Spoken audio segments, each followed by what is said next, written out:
Petite vidéo hors série, puisqu'il s'agit d'une réalisation que j'ai faite pour un ami qui voulait raconter un petit peu son parcours lors d'une exposition de puzzle qu'il a organisée.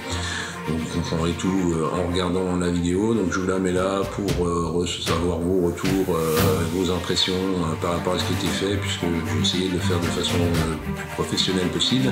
Et également il y a l'intégration d'une voix off qui était une chose totalement nouvelle pour moi et qui m'a demandé pas mal de travail, mine de rien. Donc n'hésitez pas à me faire vos retours, et comme je dis toujours, le positif c'est sûr ça motive, mais le négatif me fait avancer, donc n'hésitez pas, quelle que soit votre pensée, votre opinion, à me le dire en commentaire. Je vous laisse sur cette belle vidéo assez émouvante et je vous dis à bientôt.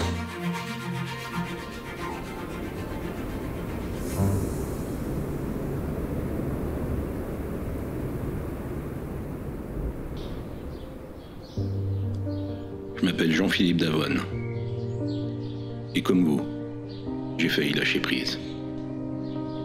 Nous avons tous ce jour dans la vie qui modifie tout et qui nous bouleverse au plus profond de nous. Pour ma part, je savais que ce jour arriverait. Tôt ou tard. Polycystose rénale, ça vous parle? Probablement pas. Une maladie héréditaire qui vous bouffe les reins. Petit à petit, jusqu'à ce qu'il vous lâche.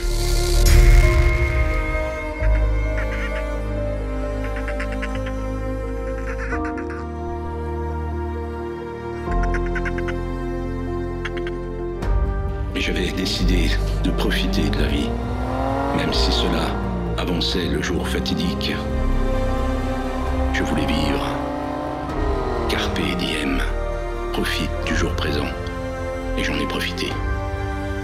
Vous aimez la bonne bouffe? Moi, oui. Les voyages aussi. Tellement palpitants. Et faire la fête également. À ma façon.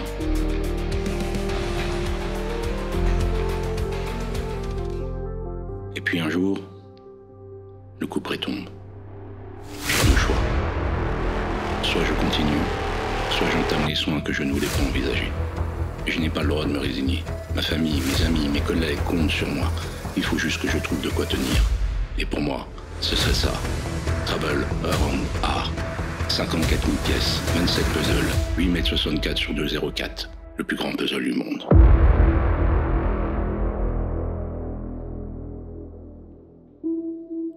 C'est comme ça que cette histoire a commencé. L'histoire d'une vie et d'un puzzle.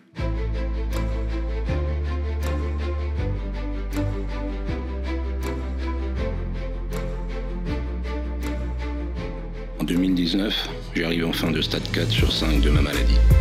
Si je n'agis pas, ce serait la fin en peu de temps. Je pèse alors 180 kilos. Je ne suis pas éligible à une greffe. Il va falloir maigrir.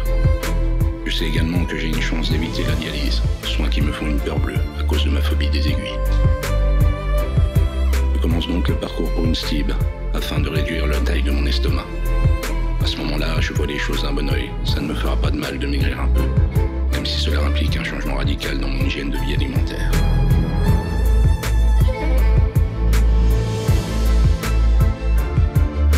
Après 8 mois de démarche médicale, consultation, examen en tout genre, l'opération est validée et elle survient le 18 novembre 2020. 8 mois plus tard, j'ai perdu 75 kilos et mon poids est stabilisé. Nous sommes en août 2021. Je suis éligible à la greffe. Mais avant cela, je dois faire toute la batterie d'examens pour un bilan pré-greffe. Chacun d'entre eux est potentiellement à mûr. En juin 2022, après 21 mois d'examen, l'hôpital a enfin tous les documents à jour et tous les feux sont verts. Je suis officiellement sur la liste. Et je ne me doutais pas que le coup le plus dur approchait à grands pas. 12 août 2022, 18h50. Le téléphone sonne. C'est le CHU. Un greffon est disponible. Je dois me rendre à l'hôpital. Je descends ni une des deux à Nancy depuis Paris, mon lieu de travail. J'arrive vers 1h du matin. Commencent alors les derniers examens pré-greffe, qui vont durer jusqu'à 7h du matin. Je suis le premier de la liste sur les 3 appelés pour le greffon. L'espoir est grand. Je scie entre peur et excitation.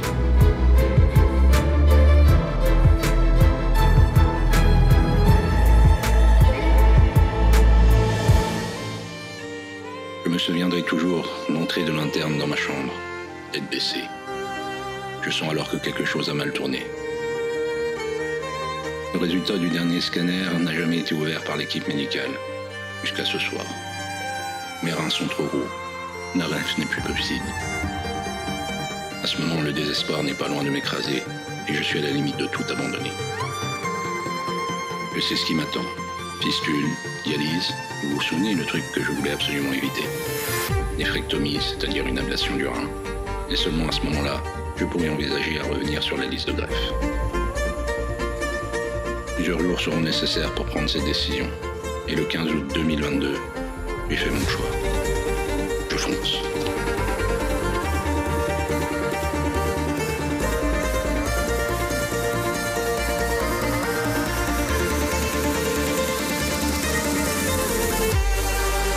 Octobre 2022, mise en place de la fistule pour les prochaines dialyses. Je sais que bientôt c'est la longue maladie. Je crains les dialyses, je crains l'ennui, je crains l'avenir. L'approche de la première opération d'ampleur me fait peur aussi. L'ablation d'un rein de très grande taille, ce n'est pas anodin. C'est à ce moment-là que me vient l'idée du GK Puzzle, afin de m'occuper d'esprit. Et en décembre 2022, je reçois la valise qui contient le puzzle. Fin janvier 2023, plusieurs séances ne se passent pas sous les meilleurs auspices. J'ai une grosse baisse de morale ainsi qu'une reprise de poids. Les dialyses pèsent sur mon corps et mon esprit. Je dois tenir le cap. Me concentrer sur le puzzle me permet de tenir et d'éviter de trop penser. L'idée de faire une exposition naît sur le conseil d'un ami. Un objectif à atteindre, quoi de mieux pour vous maintenir debout. Bon nombre sont présents pour m'aider. 8 février 2023, jour J. L'ablation du rein se passe sans encombre. Je peux à nouveau me projeter pour la greffe. En 3 mois, je remets à jour tous mes examens pré-greffe en un temps record. Même les médecins n'ont jamais vu un tel investissement. Et le 29 avril 2023, me voilà à nouveau sur la liste d'attente à la greffe. Plus qu'à attendre le coup de fil. 6 juillet 2023, nouvel appel pour la greffe. Incroyable.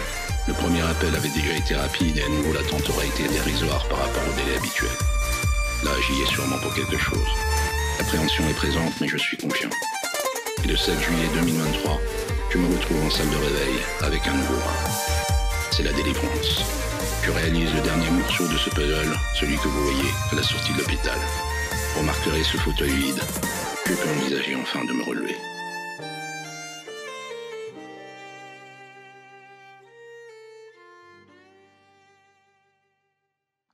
Je tiens à remercier de toute ma gratitude l'ami qui a su trouver les mots justes pour m'aider à faire les bons choix. Je lui serai éternellement reconnaissant. Certes, le parcours a été long et difficile, avec des changements physiques et psychologiques, des dossiers en tous sens, la solitude dans les salles d'attente. Mais cela en valait le coup.